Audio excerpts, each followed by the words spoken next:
Roberts. I'm the director of the project on Civil Discourse at AU. This is our first year of programming, and what we do is we bring together people to talk about talking. Universities exist for communication, speaking, learning, listening, thinking, challenging, questioning. And AU exists actually very much in the DC political space. We've been rated the most political campus in America. I'm always suspect of rankings because what are they made up of? But one thing that they're made up of is that there are a lot of very, very stressed people having arguments in the middle of the night with each other that are best had online.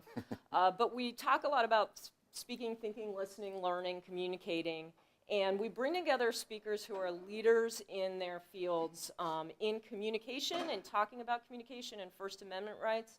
So in our fall semester, we had world-class First Amendment scholars and creative activists, and now we have Tyler Lewis from the Leadership Conference on Civil and Human Rights, which is the nation's premier civil rights advocacy coalition, which promotes a better, more just world through protections for democracy, the independent judiciary, economic opportunity, education, prevention of bias crimes. Tyler has been there since 2005. Developing communications strategy, political strategy, educating the public, building the organization's, I think, beautiful and eloquent voice, and all around demonstrating why actually the best writers in college become the biggest badasses later in life. And I'm a fan. So thank you for coming to talk to us, and we're going to hear about conviction and authenticity. Great. Thanks, Lara. So I think what I'll do is I'll start just talking a little bit about myself and the Leadership Conference, and then we'll just get into sort of the topic at hand, because that sort of informs the way I think about this work. So I'm Tyler. I work at the Leadership Conference. My background is in writing. I went to college for creative writing. There are only 7 undergraduate creative writing programs. They're very intense, and I went to one of them. But to be a creative writer, to be sort of a novelist, to work in film, is incredibly difficult. It's often very expensive. And I realized that I didn't really want to do that the way I thought I did. But through my college experience, I did a lot of community work in Pittsburgh, where I went to school. And when I was doing that work, I was trying to figure out ways to sort of marry my writing skills to my interest in politics and making the world a better place. And so I ran an after-school program for about 2 years. The funding for that ran out because of a little case called Gritter versus, Gritter, I can't remember that actually, Bollinger, Gritter v. Bollinger, which is an affirmative action case. And after that case, a lot of the sort of elite universities sort of defunding their outreach programs, which is how the program that I ran was funded. So I moved to DC and very quickly got into communications. Long story short, I ended up at the Leadership Conference, and I've been there for 15 years. The work I do there, my title is Director of Coalition Communications and Research, and what that means is I'm the one who is sort of tasked with thinking about how do we best leverage the broad communications capacity that all of our organizations have. We're a 200-member coalition. If you think of any major progressive organization in this country, they're probably a member of the Leadership Conference. So we're talking about the ACLU, the NAACP, HRC, all of the major unions, nearly every major religious organization, et cetera. So that's a big set of people to work with, and there are a lot of different sort of perspectives and ideas and views and ways of communicating, and my job is to figure out how to bring us all together in a way that advances collective goals and interests. So a lot of what I do, a lot of what I'll talk about is really sort of the mechanics of good communications in an environment where the universe of possible ideas is shrinking, right? So let's move on from there. So I always start this when I have these conversations because I think it's really important to sort of define what I mean when I say political communications. The purpose of a good political communications person is to change the narrative around an issue, a community, an experience, to make way for better policy solutions, right? So if you think about the immigrant rights fight over the last 15 years, the initial start of that fight was around, so like a lot of the language is around this idea of being illegal, right?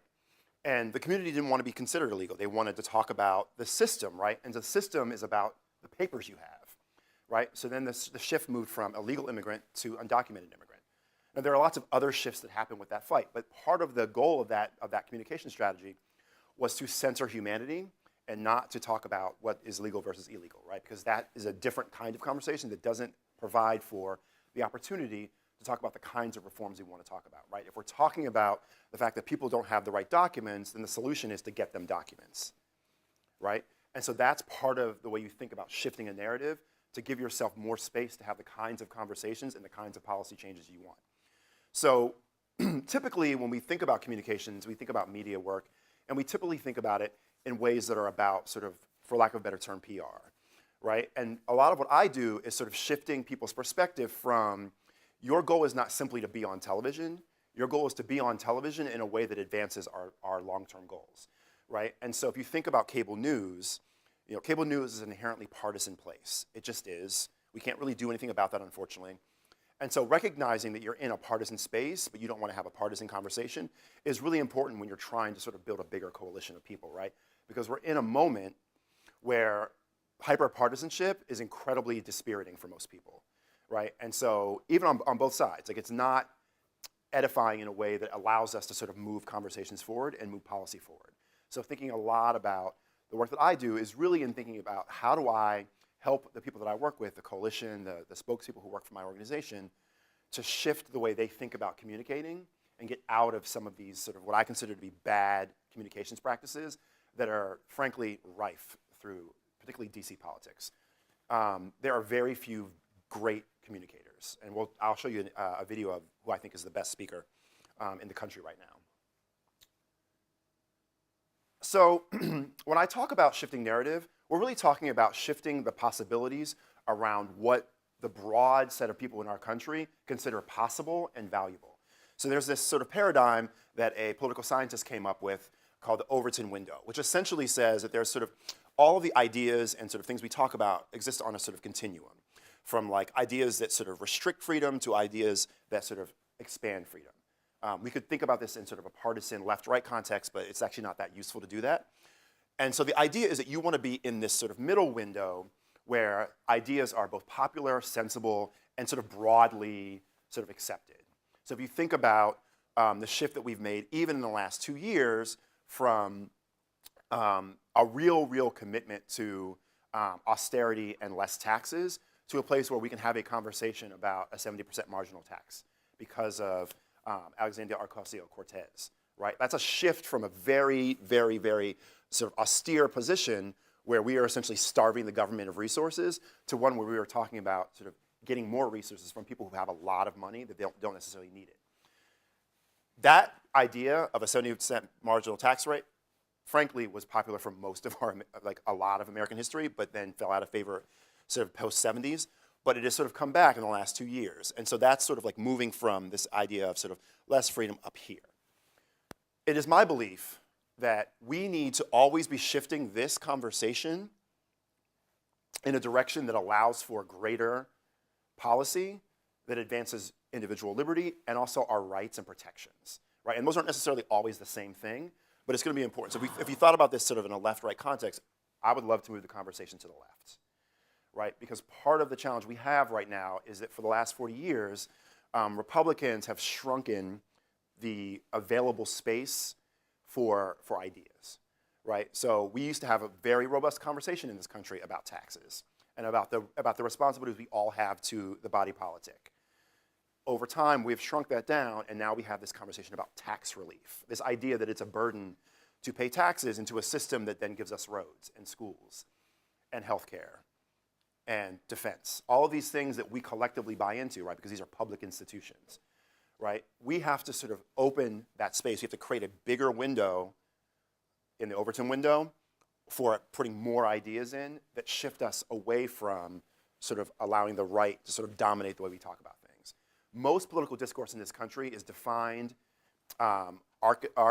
orchestrated, and managed from a right perspective, right? We talk about taxes in the frame of tax relief. We talk about education in terms of how much money we're spending as opposed to the kind of system we need to have for kids, right? We talk about healthcare in terms about how expensive it is. Everything is about expense as opposed to public institutions that are supposed to be broadly beneficial to all of us, right? So it's really important for us to be thinking about the ways we do that. And what I'll talk about as we move forward is sort of, in some ways, the ways that we have failed at this and ways that we should get better.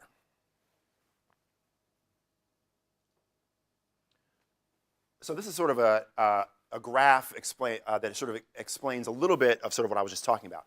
So these are Gallup poll numbers going back to 1979 on Americans' confidence in public institutions. As you can see, so the green line is the military. It's the only public institution that got more popular over time. If you think about all of the wars we've waged since 1979, you could imagine why that might be the case, right? But every other public institution, one, was not all that popular in the 70s either for lots of reasons. The 70s was a really sort of detrimental, sort of dangerous sort of moment in our time. A lot of things were falling apart in our country, and we didn't really ever fix them. And so what you see is there's a trend line for all of these institutions are just less and less popular over time. There are obviously peaks and valleys. Usually around election time, the Congress and presidency go up a little bit because people are sort of excited about the possibilities. But generally speaking, these institutions are just not broadly popular. What that means, I think, from a progressive perspective, is we have an opportunity, right, to redefine what these institutions should be, right? Instead of catering and playing into this idea that these institutions are not valuable, we have to sort of reframe their broad utility, right? Because it's sort of, in some ways, it's paradoxical, but what the right has done really well is sort of created some of this, right? They've made people really, really distrustful of our public institutions, which then means we should not invest in them. Like, we are not going to put more money in schools. We're not going to sort of have broad democracy reform that sort of makes Congress more effective. We are not going to we are not going to confirm the kinds of judges that are going to protect rights. We are going to confirm judges that are going to sort of adhere to a very strict idea of what the Constitution provides, right? This could be dispiriting if you think about it as a fixed thing, but part of what we have to do is sort of imagine something greater and better and start moving these things up, right? There's an opportunity for us, and we've done this at other points in our history, right? If you think about the New Deal, the country essentially fell apart. And one of the first things FDR did in his State of the Union, which was not a policy address, unfortunately they all are now, was essentially challenge us to do better, right? If you read almost anything FDR said, particularly in the run-up to the New Deal, it would sound socialist in our current context, right? Because as I said, so much of the discourse has shrunken, and so much of what we used to say and what is really valuable for us to say is unpopular. So I would say that there are three things we need to do to become better communicators, particularly for progressives, but this is broadly applicable to sort of anyone on the political spectrum. And the first is we have to have moral clarity. And the reason for that is that people do not make decisions rationally. We love to think that they do. Progressives love to believe that we make all kinds of rational decisions and that we are always smarter and more concerned about policy than the right. It's untrue, right? I'm going to say something relatively controversial. Hillary Clinton, as the candidate in 2016, was an irrational choice. She was broadly unpopular. She has been that way for 25 years. And yet the entire institution apparatus of the left was committed to her in a way that prevented any other opportunities, right? And so what that meant was that we were voting for somebody who, for all intents and purposes, was probably never going to win. It was going to be very, very difficult for her to win. She ran a really bad campaign that made it much easier for her to lose, but it was very, very irrational for us to do that. And I would say that it's also incredibly sexist that that's the case. It's incredibly self-defeating that that's the case, but it also is simply true, right? I think that those kinds of things will shift, but I think we have to sort of get out of this idea of thinking that more facts, more data is going to win the argument. In fact, the more that you can sort of couch your ideas, your beliefs in sort of a moral framework, the better it is. If you think about every single major political, social movement in the world, but particularly in the United States, the animating principle was very values-based, right? King almost never spoke about any policy except for after the 64 Act when he said, that's great, what's next, right? Every single one of his speeches was rooted in a deep moral clarity, right? If you think about the Black Lives Matter movement, that is a framework that is rooted in humanity. If you think about Occupy Wall Street, very much a values-based thing, right? Like this framework of Wall Street versus Main Street is very moral, right? It contextualizes a very complicated economic system in very simple ways.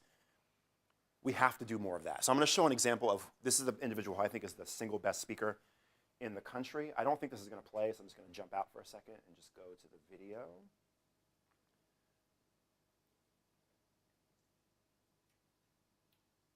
So this is Bryan Stevenson. He is a human rights lawyer. I love him because I tell this to all my colleagues, so I work with a lot of lawyers. And I always say that Bryan Stevenson is it's muted, a great example of a lawyer who never ever sounds like one.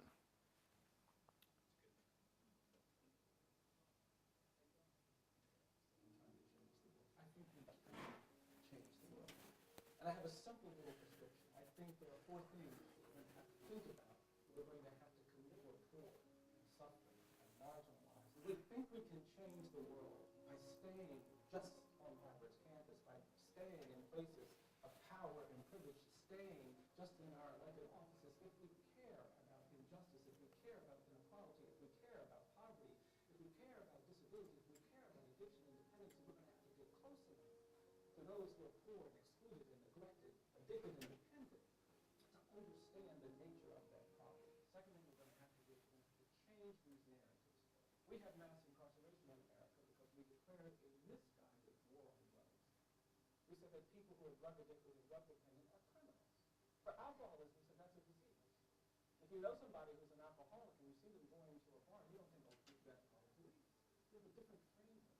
But for addiction and dependency, for those of you who are really locked up hundreds of thousands of people. Now, I think that narrative has to change because I think what allowed us, what made us comfortable with those policies is what I call politics. And I'm here to tell you that if we allow ourselves to be governed by fear and anger, we're going to tolerate it. That's how you get comfortable with inequality. That's how you get comfortable with injustice. That's how you get comfortable using people in ways that really indecent and wrong. You do it because you've been given a narrative of fear and anger that makes you think that that's justified. The third thing we're going to have to do is we're going to have to say, look, you have to protect the hope because sometimes being in spaces like this can rattle. The faculty are brilliant, but they're trying to complicate the world. And sometimes, when the world starts to get complicated, you lose hope that you can do the things you thought you could do. You begin to actually no longer believe that that world changes and you can hope that you can achieve. And so while you are dealing with the complexity of the world, you're going to have to affirmatively work on protecting your hope. Your hope is vital to your capacity to change the world. I actually believe that hopelessness is the enemy of justice. Injustice prevails where hopelessness persists. Fourth and final thing we're going to have to do, and this is a hard one, we're going to have to do things that are uncomfortable and inhumane. If we do not change the world by humbly doing things that are comfortable. And I hate that. Because we're humans. And humans are biologically and psychologically programmed to do what's comfortable. We like comfort. And that means that we're going to have to make a choice to do uncomfortable things. To change it. I tried to research my way out of this. I did. As a alum of this university, I looked and did some research. And I tried to find an example where justice prevailed, where equality triumphed, and nobody had to do anything uncomfortable or inconvenient. Can't find any examples of that. I've learned really simple things for you. I believe that each of us is more than the worst that we've ever done. I believe that for every human being. I think if someone tells a lie, they're not just a liar. I think even if you kill someone, you're not just a killer. And justice requires that we know the other dangers are before we do. So I really love that because I think, one, he displays a couple of qualities that I really admire in a good speaker. One, he's very clear about, I have 4 points I'm going to make, and that's pretty much all I'm going to say. The second thing is that he is having a really important conversation about mass incarceration that almost never uses any policy language, right? Because what he's trying to do is sort of take us a step back from the policy and have us imagine understand the world that we have created and co-created together and the world that we're trying to get to, right? And then challenging us to sort of think more expansively. This idea that hopelessness is the enemy of justice is a really great moral phrase, right? Which is very different from saying we should end mass incarceration. We should end mandatory minimums. Like, listing how many people, the fact that we have more people in prisons than any other country. All of that is true, but that's not animating for people. Like, that's not in and of itself going to be the kind of communication that's going to inspire people to call their senator and ask them to sponsor a legislation that's going to end mass incarceration, right? And so part of what we have to think about when we're communicating is not just what the policy is and why and what the and what our policy is about, but why. What is the problem that we are trying to address, and what's the story we're telling about that problem, right? The story he tells here, right, is we had a drug problem in the 80s, and we decided to criminalize it instead of treat it like a health issue. If you think about the problem we have right now with opioids, right, we're not criminalizing those folks. You can imagine why that might be. You can imagine why that might be. Right? Right. So, but what I mean by that, right, is that that what's clarifying about that is that we understand that we live in constructs, and we create things that are not, that one, didn't have to be and don't have to continue to be, right? We can make a different choice, right? Like if we're going to address the opioid crisis as a health issue, which we should also treat cocaine addiction, heroin addiction, all these other addictions that we've criminalized the same way.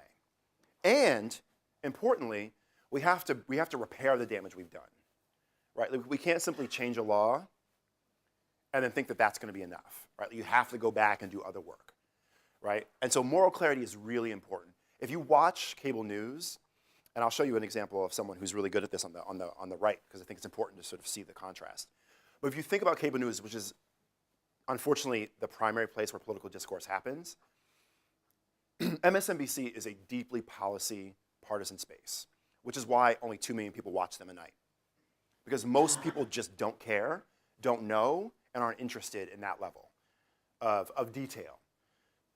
Fox News is a very righteous moral place that almost is never concerned with policy, except to sort of use it as a bludgeon against their enemies, right? So if you watch Fox News, it is, in the broadest communication sense, more entertaining. The people are prettier. They're saying more inflammatory things. I'm saying this on purpose, right? I don't actually believe this, but my point is that from a communications perspective, there's a reason why all of the women are blonde. In this country, there's a reason why all of the women on Fox News are blonde, right? Like those are not accidents. Part of what I'm trying to get people to understand is that people make choices that are intentional in communications, and the right does it better than the left. And so we accept that Fox News is just crazy, and not that it is a strategic, considered, executed strategy that is successful and effective. There is a reason why those people operate the way they do. There's a reason why they choose the ones they do. Right? There's a reason why Megyn Kelly was great until she wasn't.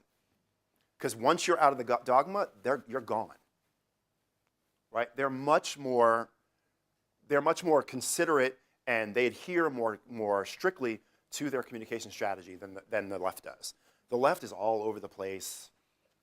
People can say whatever they want to do, and it's harder for us because we care about more people who are different, and so the experience of a Latino woman is very different from the experience of a black male. It's very different from the experience of a black trans woman. That's true. But what animates us as a country are broad principles, and we have to communicate in ways that animate sort of our fundamental American identities, right? And so there are core American values that animate all of us. They may animate us in different ways, but they do animate us. Equality, community, opportunity, hard work. Justice is not, unfortunately, a bedrock American value. It just isn't.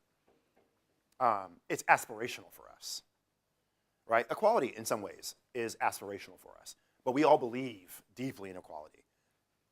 We say the word fair probably more than any other word as Americans in this country, right? It's endemic to us, right? And so why would you have a conversation about policy that does not bring those concepts into the conversation, right? You're losing an opportunity to bring more people to your side. There's a reason why when the right communicates, they're always talking about freedom. They're always, always talking about fairness.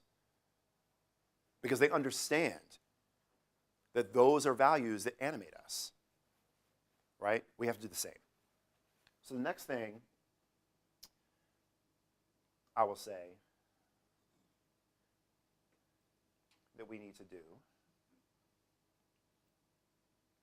is have some passion. This is really important. So I'm going to show you 2 videos, and then we'll talk about it. So it'll be fun. And I want you to listen very carefully to what he says.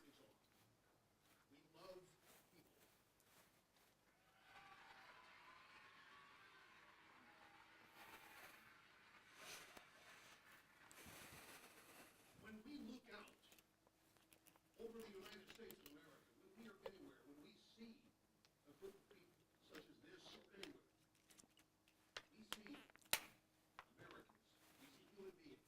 We don't see groups, we don't see victims, we don't see people we want to exploit. What we see is potential.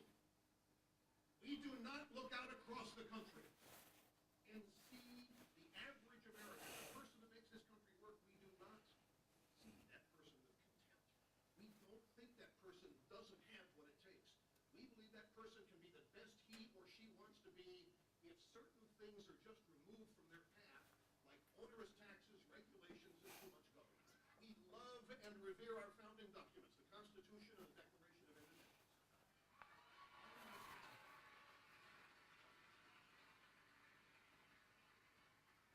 We believe that the preamble of the Constitution contains an inarguable truth, that we are all endowed by our Creator with certain inalienable rights, among them life,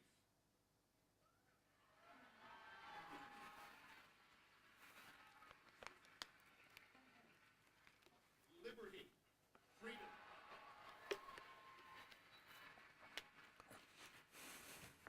and the pursuit of happiness.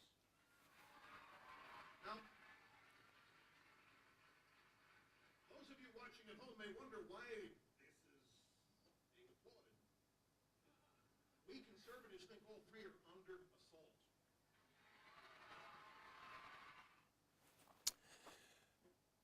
Okay. So you'll notice that when he says liberty, he got the loudest applause. What's important about this is that I imagine if you're a progressive, that you're recoiling and you're frustrated and you're like, what the hell is that? What I want you to understand is that, and I say this to everybody, conservatives are only ever talking to conservatives. The rest of us are eavesdropping. And that's why they win. They know who their base is, they know what they want, and they give it to them every single time.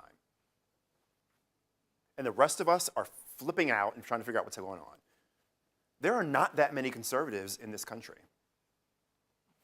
in a sense. I should say there are not many Republicans in this country. There are also not that many sort of avowed progressives in this country. America's a deeply complicated place. People have very conflicting ideas and beliefs all the time.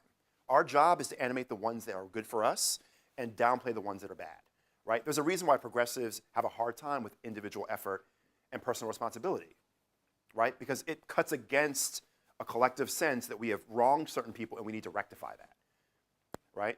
So when we talk about people who experience poverty, we're obscuring the fact that poverty is a phenomenon that we create.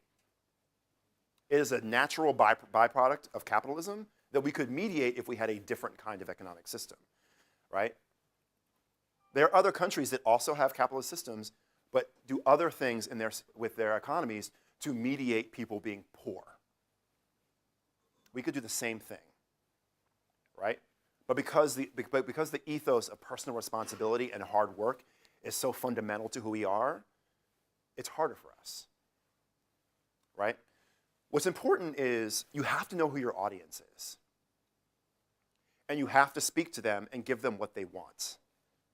The mistake progressives make and Democrats make is in always thinking about the mythical middle and forgetting about their base. What's happening right now is AOC is animating an entirely new electorate in a way that is terrifying to established Democrats. My belief is that that's going to be incredibly dangerous for the Democratic Party, right? One of the things we deal with a lot is how do we get more people to vote? And my argument and my belief is we have to give them something to vote for, not just something to vote against. And for a long time, the Democratic sort of political strategy and communication strategy has been, hey, the other guys are racist, vote for me. And while that's true, that's not enough, right? Because Flint. Because Hurricane Katrina in 2005. Right? We could have cleaned up Flint in a year. We have more money than almost every other country combined. There is no reason why that should have been the way it was, other than a failure of political imagination and courage. Right? So when we're communicating, we have to sort of remember who it is that we're speaking to. The right understands this. So I'm going to show another video. I'm going to show AOC because I'm a fan, and I would like to make you all fans.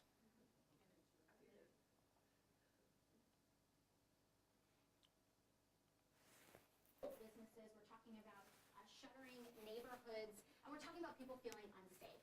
And no one should feel unsafe in the United States of America. And that includes our amazing and beautiful and productive immigrant community. And moreover, the one thing that the president has not talked about is the fact that he has systematically engaged in the violation of international human rights borders on human rights on our border. He has separated children from their families. He talked about what happened the day after Christmas. On the day of Christmas, a child died in ICE custody. The president should not be asking for more money to an agency that has systematically violated human rights. The president should be really defending why we are funding such an agency at all. Because right now what we are seeing is death. Right now what we are seeing is the violation of human rights. These children and these families are being held in what are called hieleras, which are basically freezing boxes that no person should be maintained in for any amount of time, let alone the amount of time that they're being kept on. And moreover, even if you are anti-immigrant in this country, the majority of immigrant overstays, the majority of the reason that people are undocumented is visa overstay. It's not because people are crossing a border illegally. It is because of visa overstay, which, mind you, he's talking about legal immigration. He's trying to restrict every form of legal immigration there is in the United States. He's fighting against family reunification. He's fighting against the diversity visa lottery. He's fighting against almost every way that people can actually legally enter this country, forcing them to become undocumented, and then he's trying to attack their undocumented status. This is systematic, it is wrong, and it is anti-American. And again, those women and children trying to come here with nothing but the shirts on their back to create an opportunity and to provide for this nation are acting more in an American tradition than this president is right now. Okay, so that's passion, and that's conviction. We had a really long government shutdown. And so much of that conversation was about Trump and campaign promises and him throwing a hissy fit, all of which was true. All of which was true. AOC was the only person to actually talk about the fact that a child died on Christmas in ICE custody, right? Like that should have been the number one talking point of every Democrat and every progressive and every advocate in the country, right? But we allow sort of these debates to be partisan. Like this debate became very, very partisan in a way that prevents us from having a real conversation about the actual stakes, right? And so what I think is going to be important is, and what I like about AOC in particular is she knows who her audience is, right? She is unconcerned about the fact that a lot of centrist Democrats are upset with her. In fact, she welcomes it. She just did an interview with the Rolling Stone that I think came out on Sunday. And one of the things she talks about is that as a freshman senator, or as a freshman representative, she has limited power, right? Because Congress works under hierarchy and blah, blah, blah. And so her only power is in getting everyone else in the House to adopt her ideas. And in order to do that, she has to spread those ideas, right? The the thing that Bryan Stevenson said earlier, I think that is really important here, is that change is inherently disruptive. And Democrats always want, progressives always want to make change in the least disruptive way possible, which necessarily means that we're getting very incremental progress, which is not the kind of progress we need, right? And so when you're communicating, you have to communicate bigger. You have to expand that Overton window, right? Because then when you're negotiating, you have more room within the negotiation. If you're negotiating within such a small window, the relative impact of your ultimate idea is smaller than if you argue out here and you have more possibilities, right? It is harder, it is more fraught, but that's by design, right? Like the conversation has to be broader and bigger in order to get to bigger and broader solutions, right? And I think one of the challenges we have on the progressive side is always only wanting to talk about what we think we can get versus what we need. Okay? All right. So the last thing I'm going to talk about is actually sort of a case study of some work that we've done at the Leadership Conference, which will allow us to sort of talk a little bit about what I think is probably the most important element of this.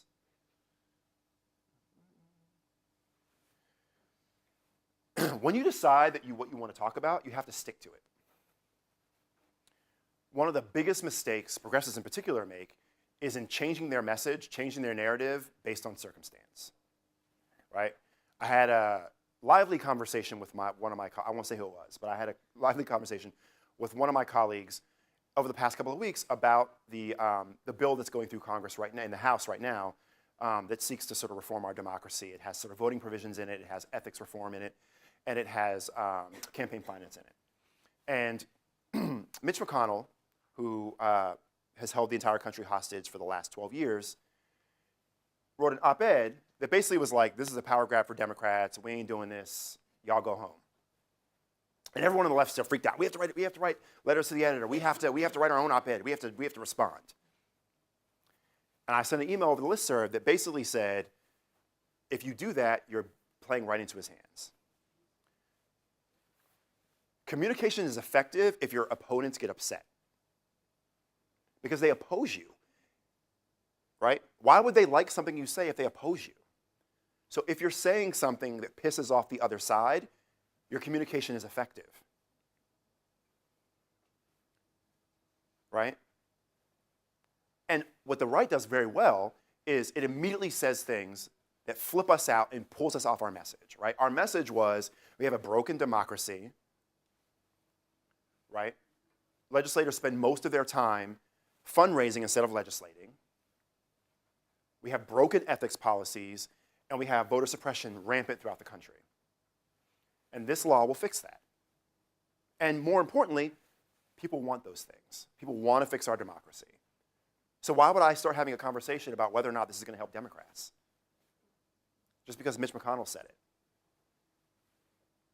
Because then we're having a conversation about what's good for Democrats instead of what's good for America. But it feels like, one of my colleagues always says to me, it feels like we're being tone deaf, like we're not having the conversation that people are having. You're right, we're not. We're having our conversation. Good communications shifts narratives to what you want them to be, which necessarily means you don't engage in the status quo conversation. You have to push past it. You have to push through it. Good communicators, if you see good communications people, they will, people who are good communicators, someone will ask them a question and they won't answer it. Like we get flipped, like why do they have to answer the question? No, they don't. When you're on television, when you're at a rally, when I'm speaking to you, like I have a message that I'm trying to get across and I'm sticking to it. The question is just an opportunity for me to say what I want to say. And the sooner we understand that and stick to it, the more effective we are. So Betsy DeVos was nominated in November of 2016. When she was nominated, this was the headline in the Washington Post. Trump picks billionaire Betsy DeVos, blah, blah, blah, blah, blah. Now, if you remember, I work for a civil rights organization. So we were concerned about what she was going to do on civil rights. a bunch of stories about her being a school voucher advocate were not going to advance our narrative on her attacks on civil rights. So we decided we were going to just talk about civil rights. We were just going to ignore this. We were going to get our entire coalition to adopt a message framework that was about civil rights.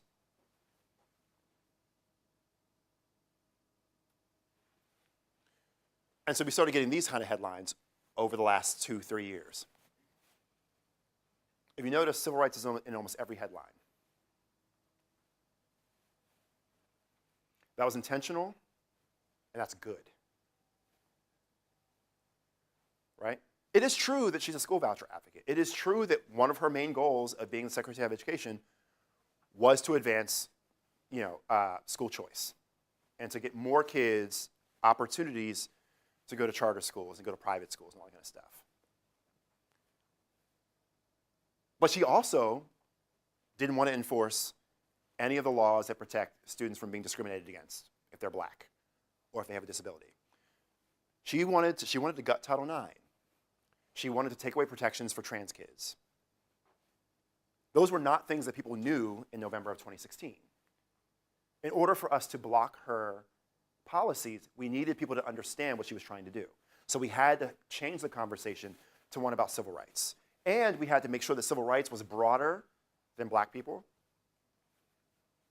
because it was. She was attacking everybody. Right? And so it was, and because we're a coalition that represents everybody, we were the natural place to do this kind of work. Right? Like I could stand in front of my trans colleagues and say, listen, you need to understand that when you're talking about trans kids, you need to mention black kids. And you need to mention students with disabilities. We need to link all of these things together in order for us to change this narrative. So what ended up happening was about 40% of the coverage of her over about a 2-year period was framed in the context of civil rights, which is a very high percentage for any one individual, particularly someone with such a broad mandate. That's nearly half of everything that was ever written about her was about civil rights. To the extent that they were talking about policy in particular, about a quarter of that coverage was about civil rights.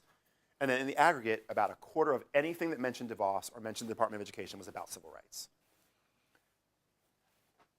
And what that led to was sort of broader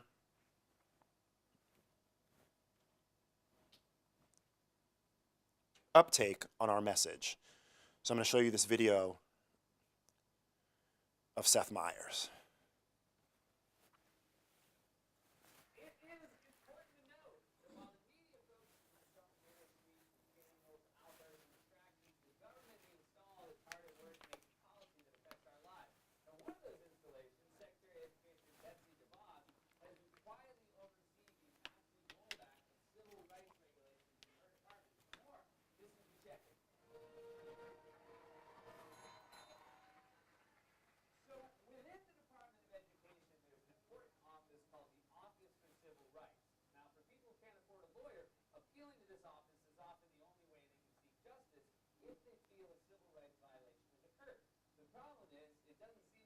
The Office for Civil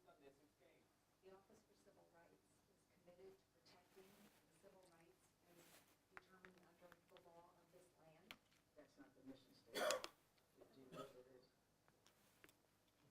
Perhaps Mr. Chair, I have not memorized the mission statement. Please explain to me what you would believe to be vigorous enforcement of civil rights in the context of schools today. It would be following the law and enforcing the law as stated.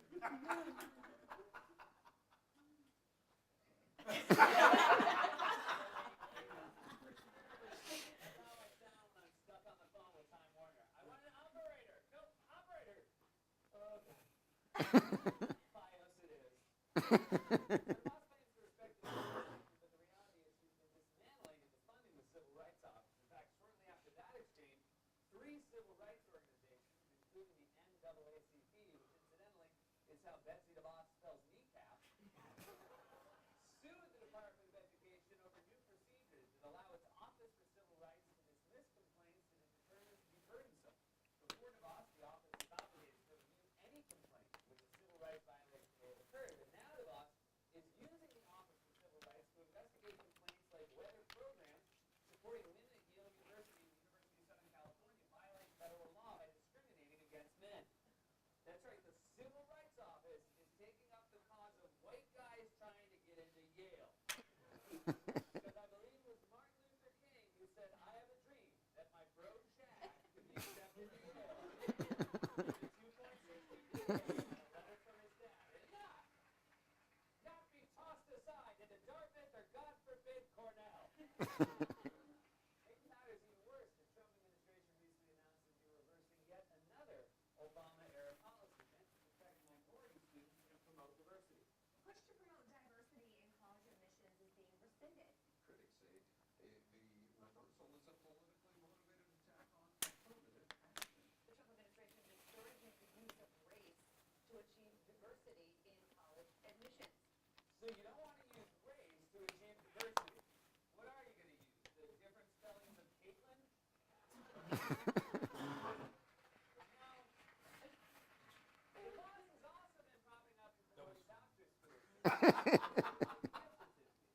who instead of sending their kids to a public school can use taxpayer money to send their kids to a private school. Doesn't sound so bad on the surface. I mean, after all, Betsy DeVos went to a private school and she turned out. The problem is, many of these schools are run by Christian churches that have been known to discriminate against LGBTQ students.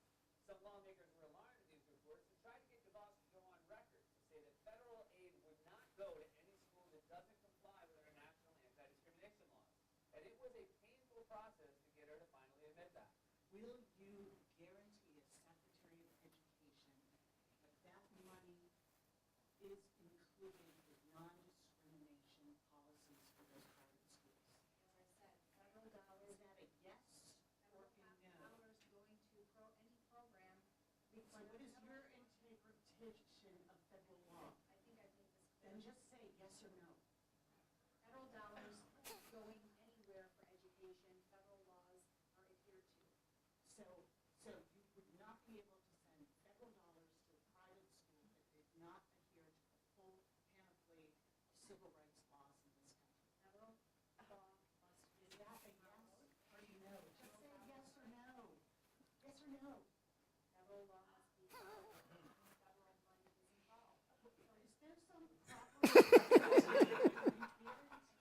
I think I've been clear. Then say yes or no. Took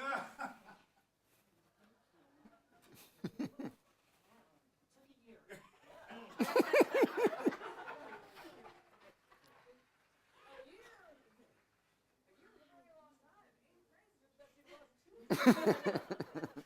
Washington's taken the Boston last time to systematically dismantle civil rights protections, and this administration is telling us that she is the most qualified person to lead that agency. And all I can say to that is, who's going to take it? So what's important here is, it's funny, obviously, but it is rare to have a 5-minute clip on a late night television show about civil rights. It's not a thing that happens very often, right? And what's great about that, we didn't actually plant that. We didn't call them and ask them to do it. What happened was we had changed the conversation so much to be about all of the civil rights rollbacks that she was doing that there was nothing else to really talk about. And so when you're changing narrative, your goal is to make other people start carrying your narrative for you so that you don't have to do all the work yourself, right? And so we spent 2 years just hammering all of those things that he talked about. Everything was happening. We were in real time hammering on it. We would get calls from the Washington Post, like, are you going to say anything else? No. We have nothing else to say. Do you have any other questions? We're a civil rights organization. We want to talk about civil rights. We're not interested in talking about her vouchers. We're not interested in talking about how wealthy she is. Everybody in government is wealthy. You can't be in government if you're not wealthy. So why is that disqualifying for her if it's not disqualifying for everyone else in government, right? That doesn't advance our policy, right? We stuck to that message we're still on this message actually, but for 2 straight years, we kept hammering on civil rights, such that you can't have a conversation about DeVos that does not include a conversation of civil rights, which is incredibly valuable for us, right? There are more people in the country, broadly speaking, who now know there's an Office for Civil Rights in the Department of Education. A lot of people, I imagine most of you didn't know that, right? But there is. And now we can have a different kind of conversation about what policies should come out of an institution like that, regardless of who's in office, right? This is the same conversation we'll have before. We had lots of problems with the Obama administration and the Department of Ed, right? And so the challenge for us is actually, can we adhere to this message even in a friendly, quote unquote, environment, right? This is really important. Repetition matters. One of the things I talk about with all of my spokespeople is I need you to say the same 3 things you said the last time. And they're like, well, we have to say something different. It's boring. For you, if you are start to be bored with your message, you've only begun for it to penetrate everywhere else. Because you have to remember, like most people watch news every other day, every other week, and so they're only seeing you once or twice, maybe 3 times. And so in order for the message to sink in, they have to hear it more than once. And so if you're constantly changing your message and constantly changing your narrative, there's no way anything can penetrate. There's no way anyone can be moved to your side because they're constantly hearing something different from you. Right? If you remember like the Jon Stewart clips on Daily Show at the height of his fame, he would always run those clips of like all the Republicans saying the exact same words over and over again, and he would laugh about it, and he would be annoyed by it. The annoyance was, that's both crazy and damn it works. Right? Like they say the same stuff over and over. If you listen to almost any conservative in this country, you will hear liberty, you will hear freedom, you will hear small government, you will hear burden of regulation over and over and over again, such that everyone believes that. People believe that taxes are burdens. But y'all love to complain about the metro. We have bridges collapsing in this country. We had a massive, massive, massive depression in the 30s. And we spent billions and billions and billions of dollars rebuilding our entire infrastructure, which then led to broad prosperity, except for black folks, in the 50s and 60s. Because we were excluded, if you didn't know, from most of that. But broadly speaking, we were a much more prosperous nation across most communities during that period of time because we made massive investments in ourselves. We did not do that in 2008 and 2009 or 2010. There was no conversation in any meaningful way about a massive infusion of public dollars into our system.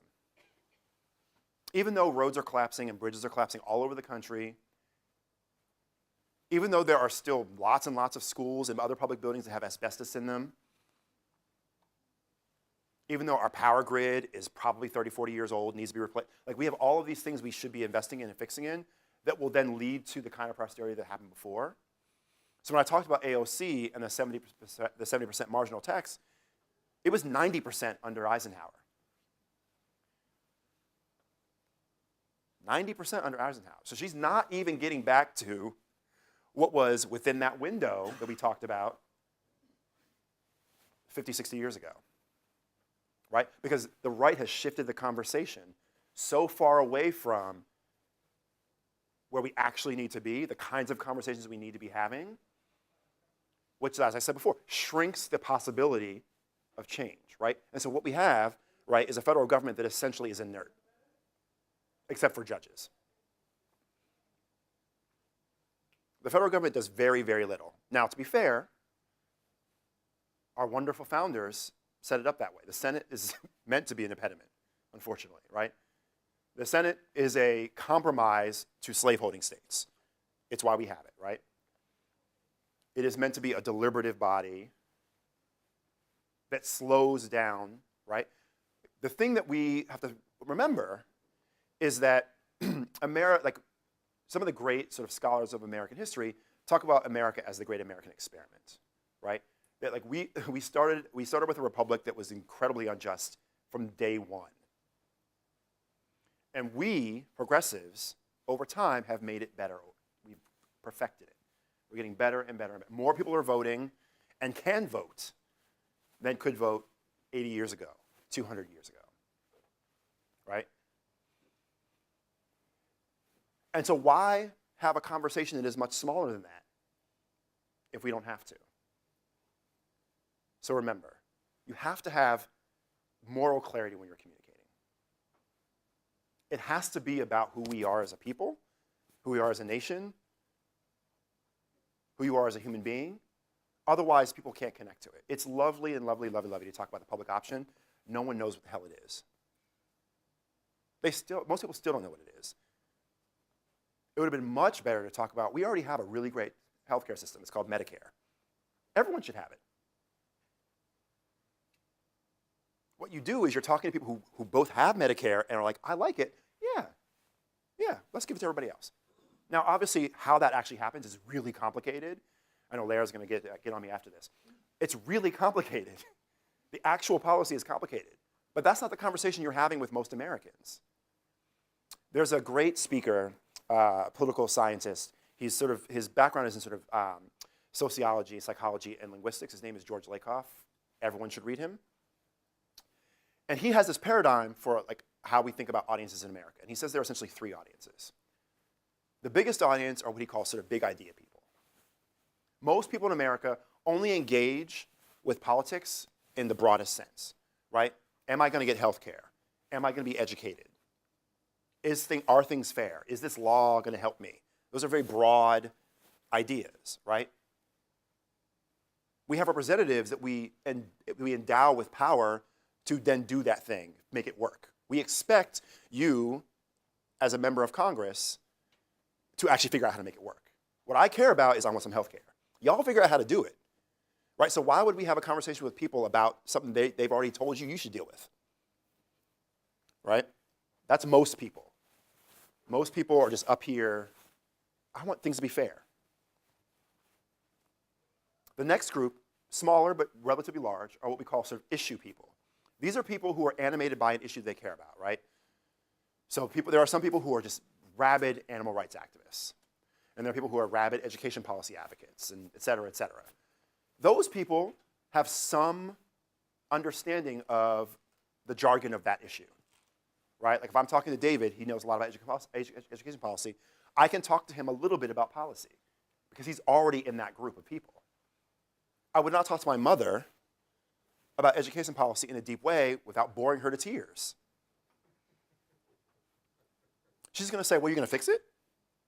We're working on it, right? That's the conversation we need to have with most people. What do you want, and can I trust you to do it and fix it as a member of Congress, as a state legislator, as president, whatever. Your job is to figure it out yourself. That's your job, figure it out. And your job is to convince me you can do it. And you don't convince me by talking about Title III, blah, blah, blah, blah, blah. The big mistake that the left makes all the time is trying to have policy conversations with people who don't care about policy. Because we feel better about ourselves, because we are educating people, right? It's a very self-effacing communication strategy.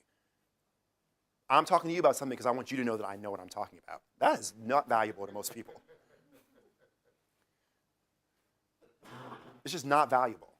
The smallest group of people are policy people, people who are actually interested in whether or not the law says shall or can or whatever, which actually is really, really meaningful. It has real repercussions, but I'm not going to explain to you what it is because I don't actually know. But the point is, there are people who do know that kind of thing, and they talk to each other.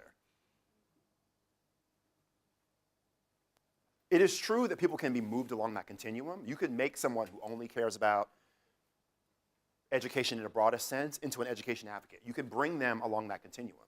But you can't start there. You cannot start with a mother. You can't knock on her door and just be like, hey, did you hear about ESSA? Think about it. If anyone's knocked on doors, I think you start with hello, right? And then you talk about hey, how do you feel about your community? There's an election happening, and I want to talk to you about my you start with a value they care about, community. So why would you, when you're having a conversation about legislation or policy change, why would you jump right into the policy? You have to start up here, the big idea place. And then you have to actually be, the conviction of part of this is really important. The moral clarity and the passion are what convince people that you actually believe what you're talking about.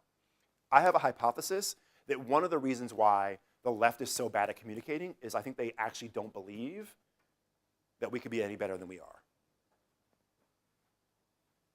They believe that if we keep saying black, that it's going to piss everyone off and we'll never get anything done. Or if we talk about gay people, it's going to piss everyone off and won't be anything done. So we have to obscure who we're talking about in order to get things done. What actually happens is people know, at this point, people know if you're a progressive that you care about black people, or you care about trans people, and you care about gay people. And so if you don't mention it, they think you're hiding something. And then you just turn them off even more. The more explicit you are, the more conviction you have about your belief, the more respect people have for you, and more likely, the more they will come to your side. Right? If you're constantly obscuring and hiding your message, what's going on here? I think you're talking about black people, but that's not the reaction you want from your communications. And then you have to stay on message. You have to stay on message. You cannot allow whatever the conversation is to run you. Cable news is a very attractive, useless beast. Its utility is mostly for other elites, because other elites watch, like most people are not reading the New York Times, they're not watching MSNBC. And one of the reasons why they don't is because it's a conversation they can't enter. Like, I just don't know what you're talking about. I don't understand what it means for me. And so a lot of the work that I do is really around those three principles. I spend a lot of time talking to people in my office and to my coalition partners about staying on message, about having conviction, and about moral clarity. Without those three things, I would argue they're the most three things in communications, you're going to fail. You just will. People make moral decisions, or what they believe to be moral. Right? People don't do things because they think it's wrong. They do it because they think it's right. And so you have to convince them that what you are proposing is right. And you have to believe it. Right? So conviction is really, really important. Like, AOC is powerful because she has incredible clarity and incredible conviction. She believes very deeply in what she is proposing. And she is unconcerned that it's pissing off other Democrats. She does not care. Because she knows who she's talking to, and she knows what she wants, and she understands that her ideas are outside the Overton window, and she wants them to be inside. And you can't have that happen if you run from your message because more powerful people get upset. You know, the work that we do is really about empowering the communities that we represent. So when I do these kinds of talks all the time. When I go into communities, one of the first things I hear from people is, I don't know what to say. I don't know enough about policy. I used to work with a media trainer. He passed away last year, unfortunately. He was a genius. His name was Joel Silverman. He used to say, don't take your policy out. It's unseemly. And I loved that. And what you find when you're in communities is like it's empowering for them. Like, oh, I don't have to understand this law to advocate for my kid not to be thrown out of school because he's black. I don't have to understand Senate process to know that I want better health care. Right? If we're going to win, this is me speaking as myself primarily and as a progressive, right? If we're going to win, we have to convince more people that our ideas are right. We have to. And that's necessarily disruptive. Ending segregation was incredibly disruptive. It was the bedrock legal principle and organizing structure of our country. And my forebears destroyed it. And they were unconcerned about how upsetting it was. If you watch the movie Selma that Ava DuVernay made, that entire movie was about King saying to LBJ, yeah, I know you don't want to do another law. I don't care. I want it. There was not supposed to be a Voting Rights Act after the Civil Rights Act of '64. There was not supposed to be another law right after it. We pass a law and then we go away for 10 years. Right? You have to stick to it. It took 3 tries to get the Civil Rights Act right. 57, 60, and 64.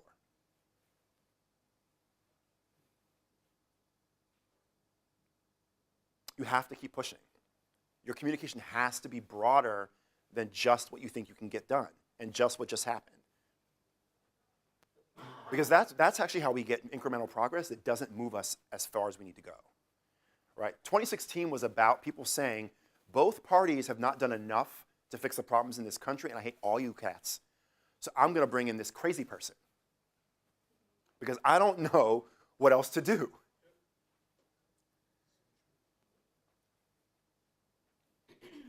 Clinton did a lot of really bad things. It is my belief that Clintonian centricism is a scourge on America, and we have to throw it out. He ended welfare, he ended affirmative action, he passed the crime bill, but he balanced the budget. We had a surplus at the end of his term.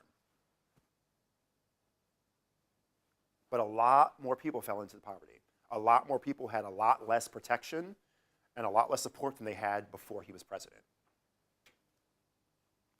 Right? But he was a broadly popular, quote unquote, successful, quote unquote, president. And he shrunk the available possibilities, both for our discourse and our policy. And what we have right now is a really disruptive moment where there's a new generation of people who are trying to open that space up. And in order for us to be a part of that conversation, we have to be bigger. That's it.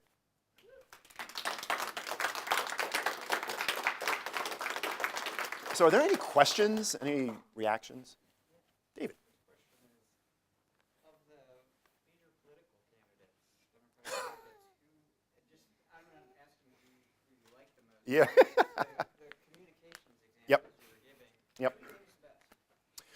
I got this question a couple of days ago. I think the single best speaker is Elizabeth Warren. Elizabeth Warren. What do you think of Booker? Oh, okay. So here's what I would say about Booker. As a communicator, so for people who listen to hip hop, you might get this reference. But if you ever grew up in the hood, right, and people were outside and they were rapping in the cypher, and there was that one dude who was trying to get in so bad, and like he just knew he had like the tightest 16, and then he gets in there and falls apart. That's Booker.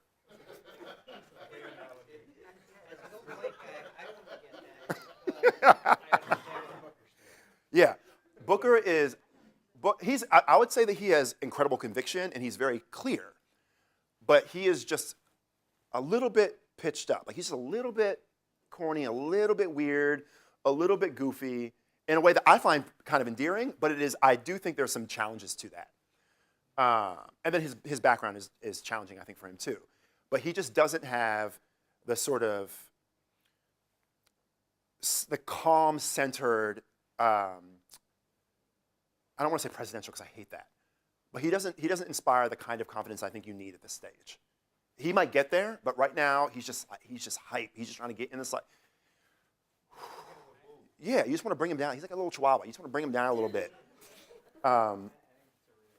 Yeah, that's what I would say about it. But I think Elizabeth Warren is, from a communications perspective, the most effective communicator. Question for you. Would you advise Alexandria Ocasio-Cortez to do what Bryan Stevenson did, which is to say, yes, this is going to be hard, this is going to hurt. Like if you can Yeah. either have Bossy the cow or polarized caps, you can't have both. Yeah. People are going to give things up. Yeah, I would. If you remember Obama's inauguration speech in 2009, that speech was, I'd say probably in the middle in terms of like the sort of continuum of great speeches he did. But what that speech did was sort of say, we are in a big hole. If you remember, this was right after the crash. We were losing like 700,000 jobs a month. It was bad, right? And he was being inaugurated, and like so much of the narrative was like black dude, right? But we were in the middle really the beginning of a massive, massive economic recession. And his speech was, my commitment to you is that we are going to fix these problems, and it's going to hurt a little bit. And we may make some mistakes. But my commitment to you is that we're in this together, right? Broadly popular speech. There needs to be more of that. If you look at every great presidential speech, that was the case. That was what FDR said when he proposed the minimum wage. He was like, I understand the business is not going to like this. I don't care. You know what I mean? Like, we have to sort of be honest. Because when you're not honest, this is the conviction, sort of moral clarity, sort of piece of this. Like, people think you're hiding something, and then they become distrustful. And so it's important to be honest. Like, it is true that, it may be true. Actually, I'm not an economist, so I don't know this. But like, it may be true that if we were to have a marginal tax, higher marginal tax rate, that businesses would shrink. But actually, I don't know that we need to have multinational corporations that run the entire world. I don't know if that's valuable to us. Like, I love the fact that Storm is going to be in the MCU, but I don't know that Disney should own every movie studio in the country. That's the trade-off. Like, I'm going to get the Storm I really want, but Disney owns everything. Storm is a black superhero from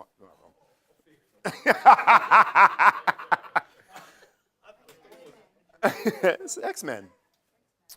So yeah, I would. I think she is really, really good. She could be better if she were a little bit more honest about just how disruptive her policies are, because who she's speaking to doesn't really care that much, right? Like, we have tried so many things that have not really worked, broadly speaking, that let's go bigger.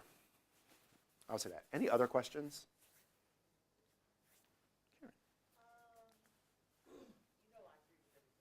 Yes. But given the communications that we have now, it's very different from what FDR dealt with. Yes. Radio, Mm-hmm. then we had, when I was growing up, 3 networks. Right. That's the only way you got the information. Yeah. Now you've got social media, Twitter, Facebook, Snapchat. Everybody and their mother's got an opinion about whatever's going on, which is why I post clouds and poetry on my Facebook.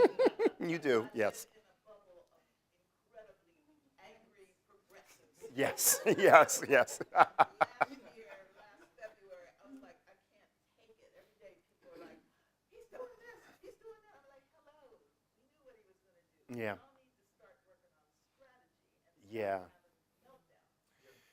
So given the Yeah. skill that we're dealing with, and I actually was one of those people who undercut stuff the last job I had. You did. Because I had to write for 400 radio stations across the nation. And of course, I get Twitter every morning from the Twitter storm. And I just would review it. I would summarize it and then give the opposite. I was not. But a lot of the places, particularly TV, Mm-hmm. working TV, Yeah. they got 24/7 laws that need to be fed. Yep. And they'll take it from anywhere. Yep. So how do you change the environment in which to do what you're talking about? It's a really good question. So I'll say a couple of things. It is true that we have a more decentralized, broader, more complicated communications infrastructure than we've ever had. But some of the old systems are still broadly powerful. 80% of African Americans still listen to radio. So if you're going to get to black folks, radio. I mean, if you think about most parts of the country, like, people sit in traffic in the morning and in the evening and they listen to radio. Even with Sirius, even with iPods and Bluetooth, people listen to the radio. And they listen to talk radio, they listen to Russ Parr and Michael Basin, et cetera, right? So there's still mass communication that you can get a lot of people. So that's the first thing I would say.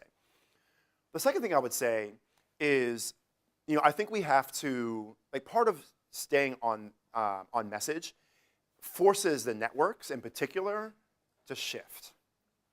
Because either they're just not going to bring you on and have other people on who are less useful or less good, or they're just going to fall apart. Like, they need guests. Like, they can't do a show without a guest. And so your job is to be on there and just say what you need to say. I think it's also true that Facebook, Twitter, Snapchat, all this stuff, we can get directly to people in a way that we couldn't before. Like, we relied on Walter Cronkite in a big way. There were some benefits to that in terms of, like, everyone having sort of the same view of the world, but it was a very white male world, man, right? And so there is some value to decentralization, but it is messier. And so, a lot of groups are moving toward direct engagement with communities. We have a really vibrant Twitter account at the Leadership Conference, and we, as much as possible, try to engage with regular folks. That's great. Like getting the middleman out of the way in your communications is incredibly helpful, but it is much more difficult. It is much more difficult. You had a question. Yes.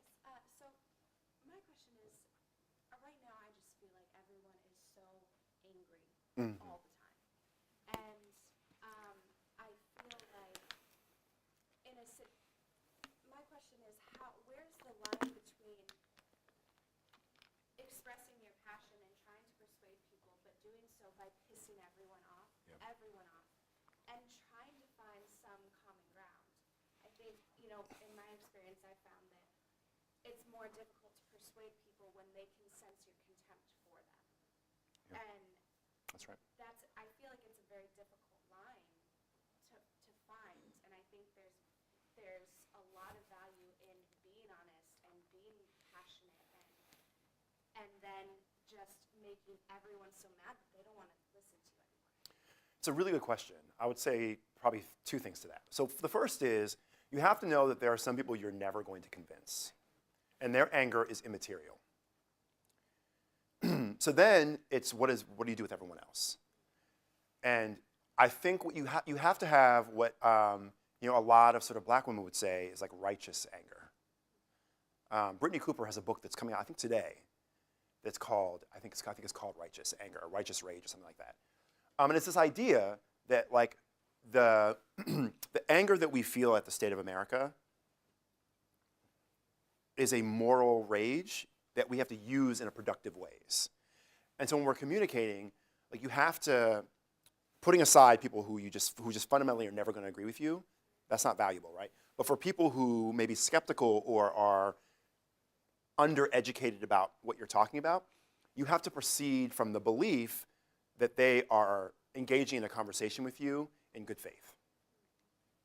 You have to. Now that's hard, I think, for members of Congress because I would argue that there are members of Congress who are not operating in good faith, and so that's a unique problem to the dysfunction of our federal government that we should not apply to our interpersonal dynamics or to our advocacy as regular people. Like we don't have that. Like there's no structure that's creating problems for us in the same way, right? And so you have to have your anger has to be righteous. If you listen to King, he was angry.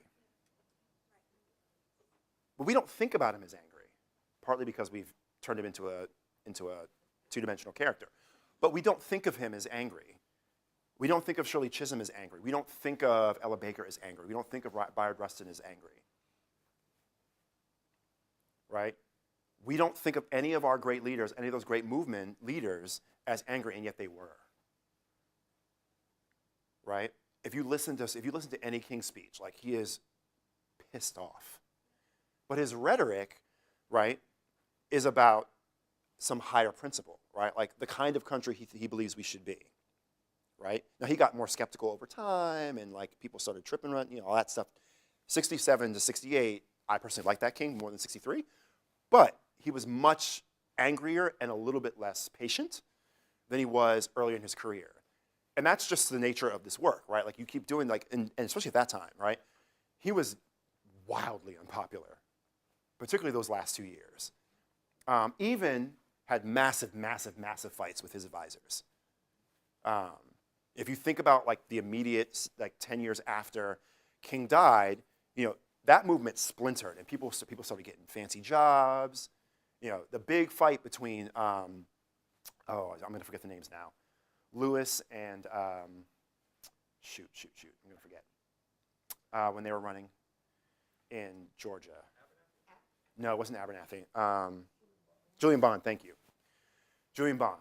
Like that fight, that legislative fight that they were in was about sort of like the rough and tumble sort of advocate that John Lewis was at the time and sort of the more sort of quote unquote presentable Julian Bond character, right? Like, and that was a split that happened at that time, right? Like after King died, like a lot of people sort of like went to like the factions were there before, right? But King and other people like him, Bayard, others, sort of kept those advisors together, and then when he was gone, that stuff splintered. And so I bring that up only to say that in order for us to be really successful, we really should not be having our interpersonal fights out in public. I used to get really frustrated that like the Black Lives Matter folks were having fights on Twitter for everybody to see. Like, why are y'all having this fight in the public? All that does is undermine your moral credibility, the confidence people did have in you. And these are not fights that you need to be having publicly, right?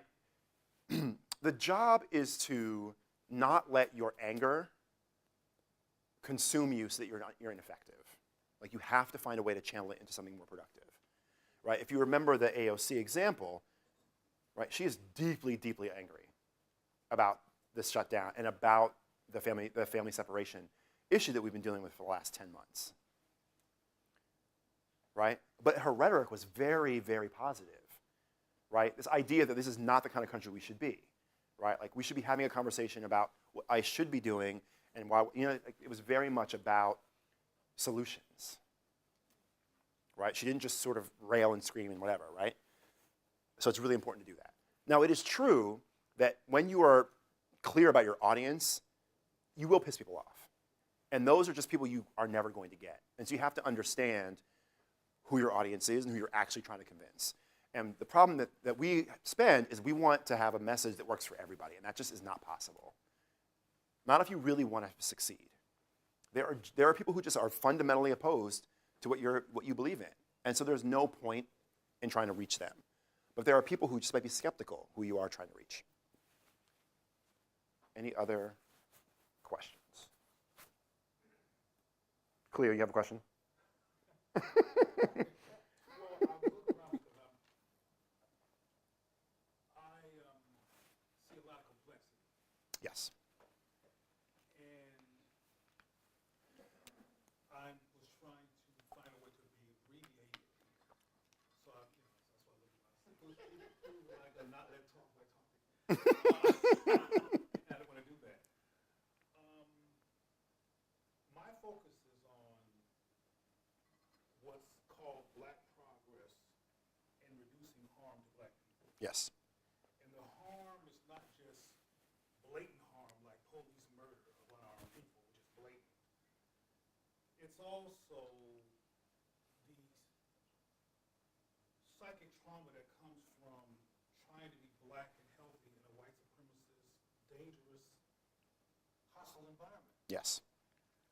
And I attempt to do work that might lean toward progress, transformation, and what I call trans-breaking. Without getting too into it, I think that a lot of Black people are in a trauma trance. I think we're traumatized. We're taught to get a job, go to school, and get an education, but not resolve the impact of trauma in our lives.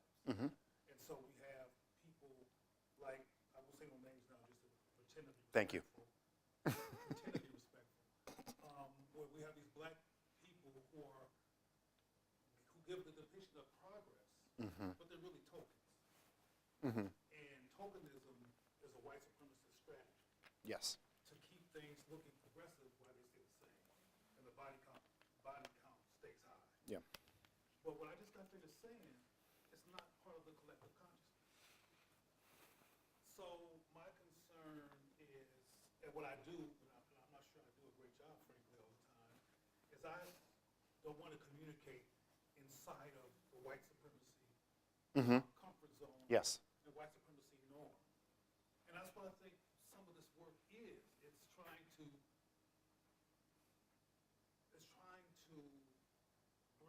do progress on the devil's real estate.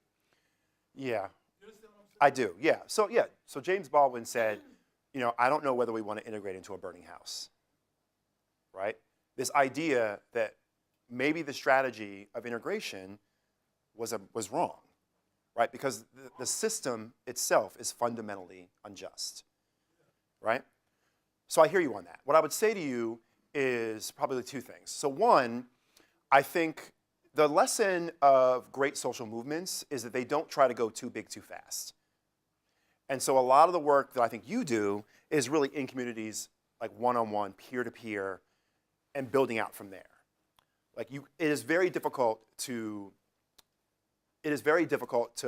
bring quote unquote radical narratives and strategies and ideas to the broad conversation quickly. and particularly anything around race.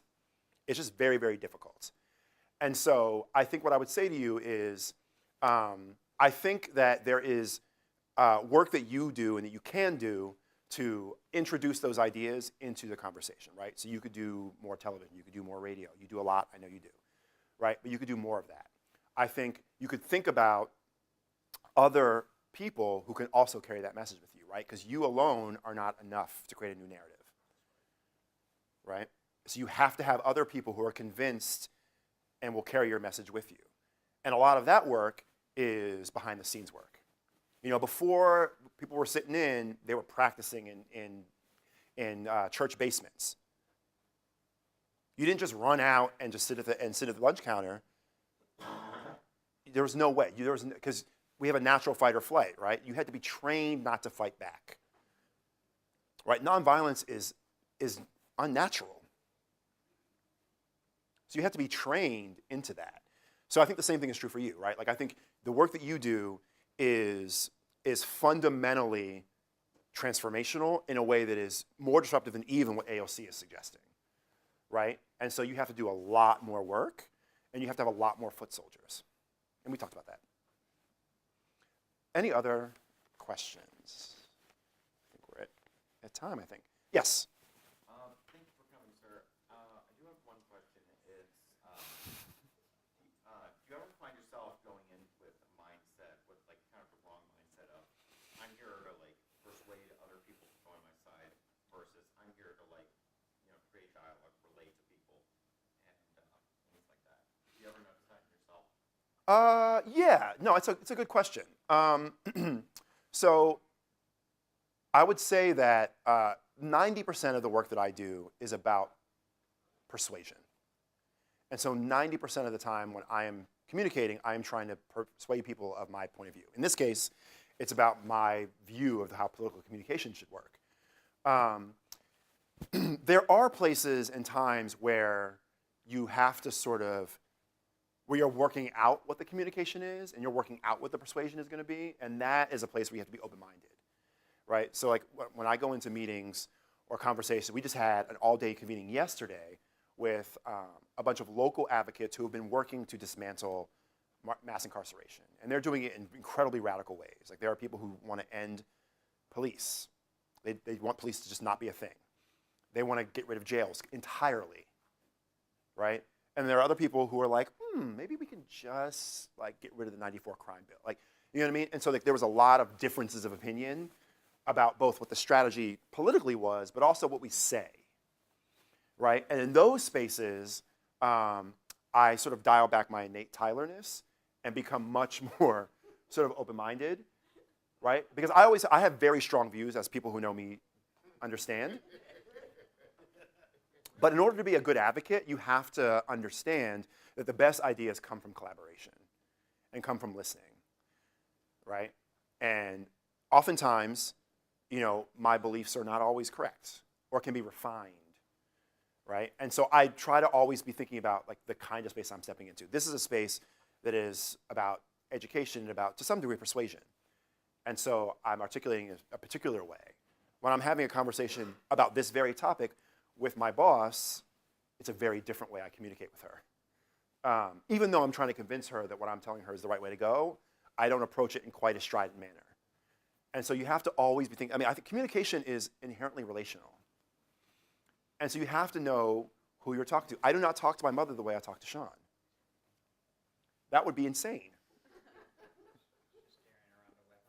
Yeah, I didn't know it was happening.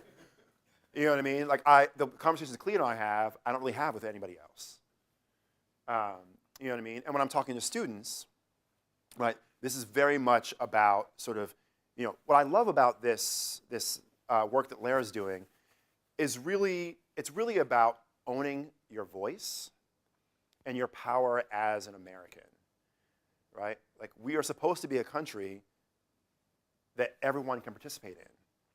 And what that means is everyone brings their ideas and their thoughts and their perspectives and their views and their solutions and their views of the problem to the conversation, and then we hash that out. The problem we have right now is we are addicted to this idea that we need to be civil all the time. that civility, that being nice to one another is going to get us where we want to go. It is true that we should not be disrespectful and rude, but sometimes we need to be really honest, and sometimes that is hard for people to hear, right? We've never been a civil society. They used to have fights on the floor of the Senate. Manifest Destiny was always about violence. Like, we did some violent crap, right? And so part of it is sort of like figuring out what spaces you're in and what you're trying to get out of those conversations. Yeah. I think that's it. Right. Thank you.